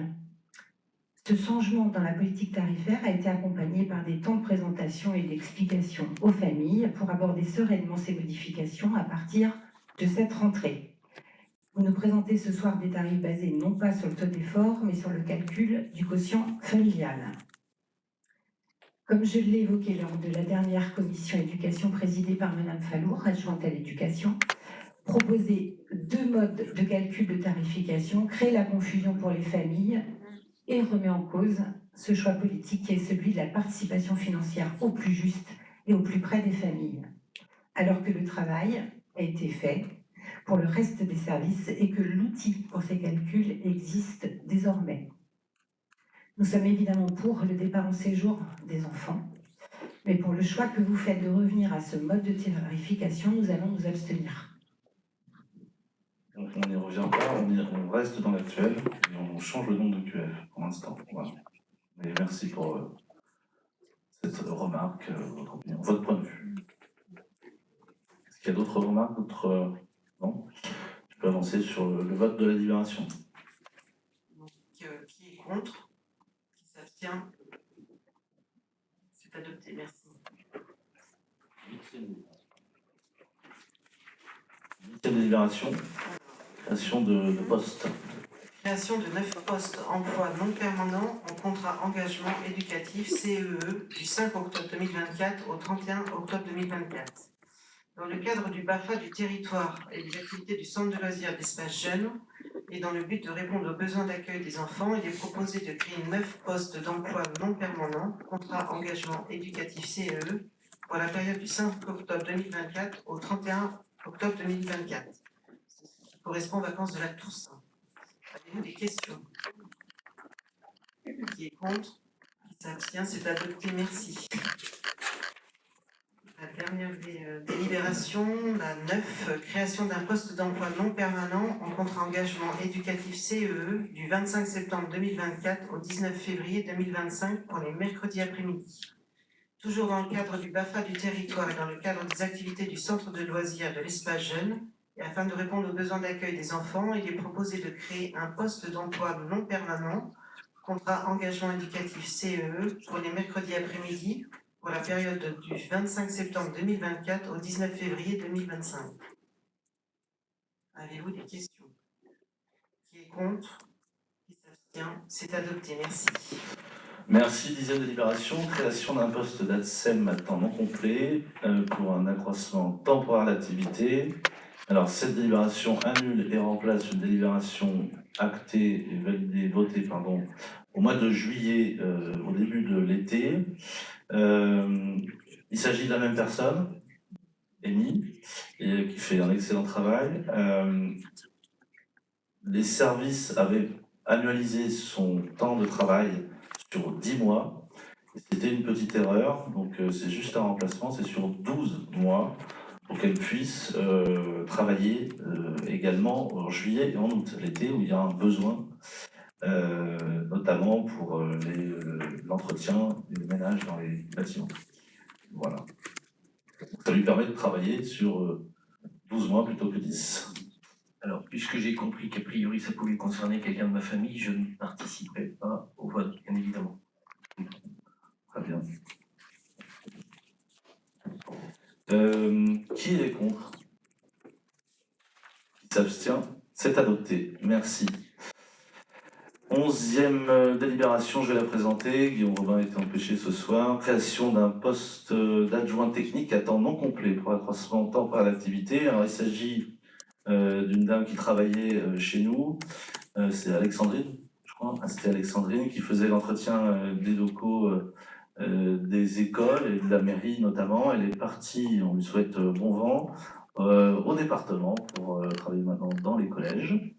Le recrutement pour la remplacer est en cours, puisque les entretiens ont eu lieu la semaine dernière. Voilà, donc c'est pas encore décidé, mais nous avons eu des candidatures et nous étudions attentivement. Voilà pour cette délibération. Est-ce qu'il y a des questions? On procède au vote. Qui est contre? Qui s'abstient? Adopté. Merci. 12e délibération, création d'un poste de rédacteur principal de première classe à temps complet à compter du 1er octobre 2024. Alors là, il s'agit du remplacement de Chloé Brouard, qui va nous manquer. Mais c'est bien pour elle, pour sa carrière. On lui souhaite également une bonne réussite dans la suite de sa carrière professionnelle. La personne qui va la remplacer a été choisie et recrutée. C'est une femme qui arrive de Châtellerault et qui va démarrer son emploi ici à Venay-sous-Biard le 18 novembre. Voilà. Vous pourrez la rencontrer en tant qu'élu. Laissez-lui quelques jours pour s'installer tranquillement et venir la saluer. Je pense pour l'instant dans le même bureau. Il y a des questions? Qui est contre? Qui s'abstient? C'est adopté. Merci. 13e délibération, pardon. Création d'un emploi fonctionnel de directeur général des services, qu'on appelle communément entre nous le DGS, à compter du 1er décembre 2024. En préambule, je souhaite vous dire qu'il n'interviendra pas. Préfère rester évidemment discret, ça le concerne directement. Alors moi, je suis très heureux de procéder à de présenter cette délibération, parce qu'on travaille, lui et moi, main dans la main, chaque jour depuis le début presque de ce mandat. On souhaite que ça continue. Cette délibération, ça vise à lui proposer un changement de statut et d'entrer dans la grande cour des grands DGS, avec le statut désormais qui fait légion pour tous les directeurs généraux de services d'à peu près d'un grand nombre, une immense majorité des collectivités. Les DGS ont une forme de liberté de partir si jamais ça ne se passe pas bien avec les élus en place, ou ça peut arriver aussi d'un changement de majorité, par exemple municipale, à Grand-Potier, au département, etc., etc. Donc dans toutes les collectivités, il y a cette souplesse. Ça amène aussi des droits à prime. Là, la demande de Sylvain, c'est pas de prime supplémentaire, on verra peut-être un jour, hein. Mais en tout cas, la demande, c'est d'avoir enfin ce statut qu'il avait au démarrage refusé, parce que c'était le statut de notre précédent DGS, que je salue, Stéphane Alain. Lui, Sylvain, avait conservé son titre, son grade d'attaché territorial. Voilà. C'est une autre chose.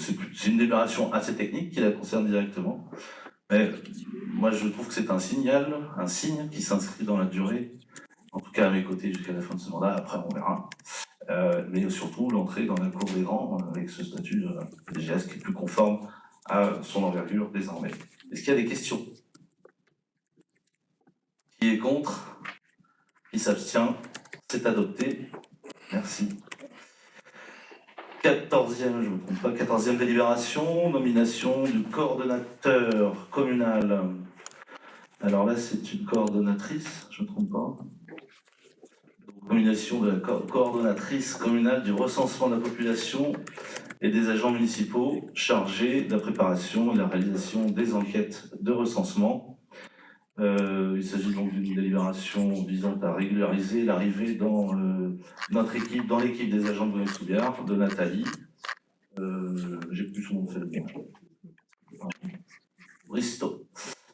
Nathalie Fristo, qui est pour l'instant à l'accueil avec Émilie, et qui prend ses marques et qui va aider la commune de Venay-sous-Biard à son recensement. D'abord, on a voté, je crois, au mois de juin, une délibération pour 3 mois, peut-être renouvelable, si tout se passe bien. Le démarrage a l'air de bien fonctionner. Des deux côtés. Donc, est-ce qu'il y a des questions? Qui est contre? Qui s'abstient? C'est adopté. Merci. Vous aviez... Ah oui, c'était là. Vous aviez également des informations sur les décisions prises par le maire en vertu de sa délégation générale, en bon français, les montants des engagements financiers, donc les devis signés, les factures signées par la commune pour les investissements courants. Est-ce que vous avez des questions?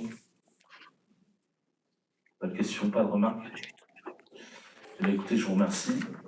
Un temps d'échange, peut-être, des remarques ou des... Philippe Landais. Oui, lors d'un précédent conseil municipal, je cherche son titre, le conseiller des décideurs locaux de la Direction générale des finances publiques nous a parlé d'un rapport financier qu'il avait fait. Il a été question qu'il serait transmis à l'ensemble des élus et à notre connaissance, ça n'a pas dû être fait. Donc voilà, est-ce qu'on pourrait avoir communication de ce rapport? Nathalie doit vous l'envoyer, donc je vais faire un point avec elle. Bon, voilà. Je confonds avec un autre mail qu'on a reçu aujourd'hui, mais on l'a, on va l'envoyer. Merci pour cette relance, il en faut. Alors, on a d'abord Sylvain Pongeot. Oui, c'est pas grand-chose, un petit détail. On a tous été à la journée des associations, enfin, voilà, on a tous été interpellés les uns avec les autres. On a été aussi interpellés par quelque chose qui avait été évoqué ici, fut un temps, qui était de couvrir le terrain des bouddhistes. Ils nous ont reposé la question, je crois que on avait déjà parlé en conseil, ou je ne sais plus. Est-ce que vous avez quelques informations à nous transmettre sur ce projet qui pourrait se faire ou pas? Le prieuré?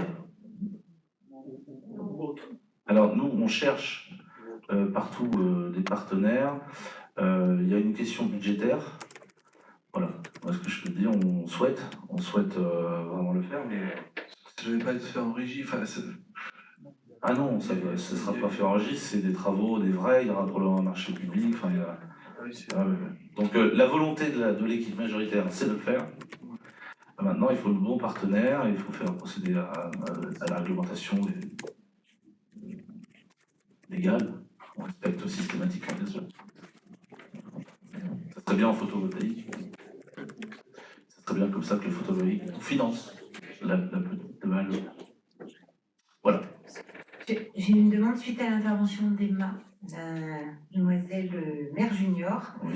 Elle a évoqué tout à l'heure en fait qu'il y a une vidéo sécurité et bonus qui a été réalisée par les jeunes. Où est-ce qu'elle est diffusée? Est-ce qu'on peut la voir tout simplement?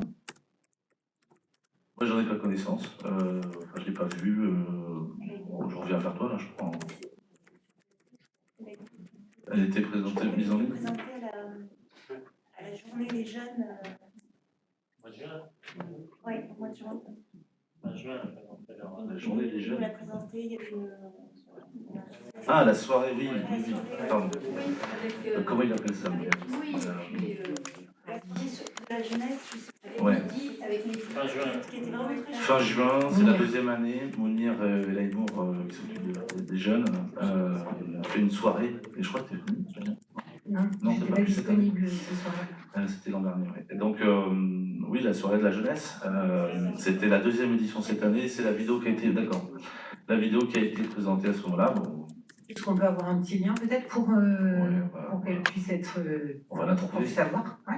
Et puis même, y compris la présentation qui est très détaillée de Mounir avec les chiffres, parce qu'il aime bien les chiffres à chaque fois.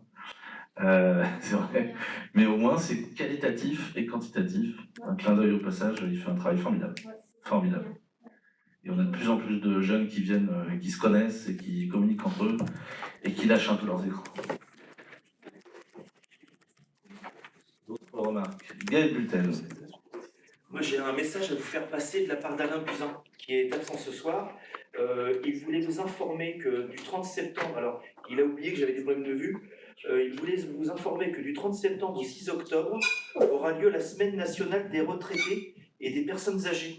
C'est une opération qui va se faire à Vouneuil, qui est pilotée par la mairie de Vouneuil en collaboration avec le logis de la Wavre, notre maison de retraite locale. Et il vous invite à un goûter. Alors l'idée de cet événement qui va s'appeler la Semaine Bleue, c'est de valoriser la place des aînés dans notre société et puis de créer du lien intergénérationnel. Alors je me sens de plus en plus sensible à ça parce que je ne vois pas une postale dans cette salle d'ailleurs. Et donc il vous invite à un ciné-goûter qui aura lieu jeudi après-midi. Il y a un courrier qui va partir qui est routé par la maison de retraite et donc j'avais dit à Alain que je prendrais une minute pour vous donner cette information. Si vous voulez un peu plus d'infos, vous pouvez vous rapprocher de lui. Et il y a un petit détail dans le courrier que je voulais vous dire, c'est qu'à la fin, il met NB. Si vous rencontrez des problèmes de déplacement, vous nous le faites savoir et nous vous trouverons une solution. Le CCAS a mis en place un système de chauffeurs solidaires, vous êtes tous au courant. Je trouve ce système absolument génial et c'est bien de rappeler que sur la commune, il y a ce type de prestation qui est faite pour les personnes âgées, les personnes qui ont des gros soucis de mobilité. Voilà, c'est important de le rappeler. Je vous remercie. Merci pour cette information. Une petite, on me dit dans l'oreillette, pour Philippe, le rapport du conseiller aux décideurs locaux nous a déjà été envoyé par mail le 11 juillet. Regarde à cette date si c'est pas dans tes spams ou si tout simplement il est passé dans un flot de mails. On en a tous beaucoup. Je rajoute juste à ton intervention, Gaël, il y a aussi l'association Entraide et Amitié qui participe des associations de la commune qui participent à cette semaine.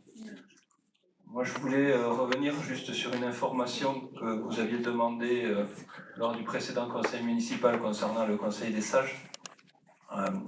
Donc, le conseil des sages est aujourd'hui, je ne sais pas si le terme est exact, mais amputé de 2 personnes. Donc, le conseil des sages va se restructurer. Donc, le conseil des sages, par sa présidente Liliane Rangard, nous a proposé la candidature de 3 personnes que le COPIL a acceptée. Donc nous attendons libre au Conseil des sages de nommer 1, 2 ou 3 nouvelles personnes.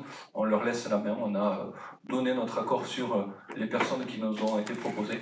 Je sais qu'ils ont une réunion début octobre, je crois que c'est le 6 si je ne me trompe pas. Et à l'issue de cette réunion, on en saura un petit peu plus. On pourra vous dire quels sont les nouveaux membres du Conseil des sages. Bien sûr, s'ils sont disponibles, ils viendront se présenter lors d'un conseil avant la fin d'année. Voilà.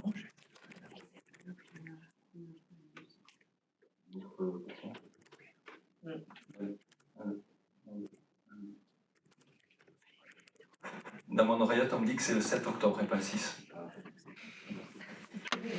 Je voulais juste vous rappeler la journée de la petite enfance, la matinée de la petite enfance qui aura lieu le samedi 5 octobre à la salle R2B.